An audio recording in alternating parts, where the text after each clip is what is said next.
रमज़ान का महीना चल रहा है और यकदम रात में मतलब 55 रुपये पर लीटर के हिसाब से बढ़ा दिया है। रातों रात जो है वो 1000 रुपये आप किराया बढ़ गया। ईद कभी होती थी, जो ईद की जो खुशियाँ मनाने वाली होती थी वो तो इस मुल्क में मुझे नहीं समझ आ रही, दूर दूर तक कहीं नज़र नहीं आती। पेट्रोल के पैसे दे, राशन डाले, बच्चों की मेडिसिन लाए, क्या क्या करते। ईद का फंक्शन है, ये भी एलीट के लिए रह गया। गवर्नमेंट हमारी काफ़ी माली मुश्किलात का शिकार है। शिकायत और हर वक्त रोना पीटना हल नहीं है। हमें चाहिए कि हम अपना खर्चा कम करें। हर वक्त गवर्नमेंट के खिलाफ जाना भी कोई पॉलिसी नहीं है। ये ज़रूर है कि हुकूमत को भी चाहिए कि जहाँ 10 गाड़ियाँ चलती हों वहाँ वो एक गाड़ी पर बात लाएँ। गवर्नमेंट ये करना चाहती है। आप देखें, उन्होंने कहा है कि बहुत से इदारे आप ऑनलाइन कर दें। पेट्रोल महंगा होने से हर चीज महंगी हो जाएगी।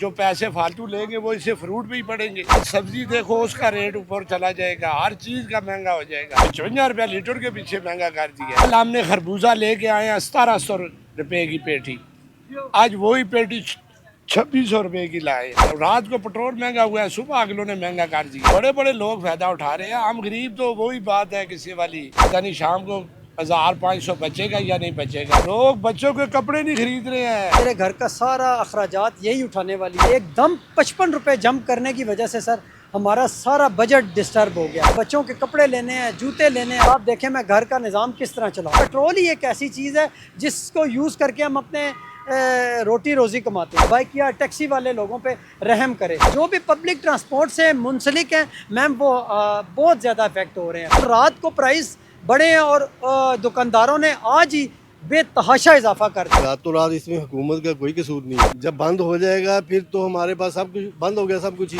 और जंग का हमें भी तो कुछ अदा करना है ना। हमारा यही हिस्सा है कि हम महंगाई बर्दाश्त करें। गरीब की जिंदगी जीवन बन गई है, बहुत मुश्किलात का शिकार है। हमारा 2000 का काम होता था, आज 1000 रुपये का काम। पेट्रोल गवर्नमेंट ने बढ़ाया है, हम आपस में जगह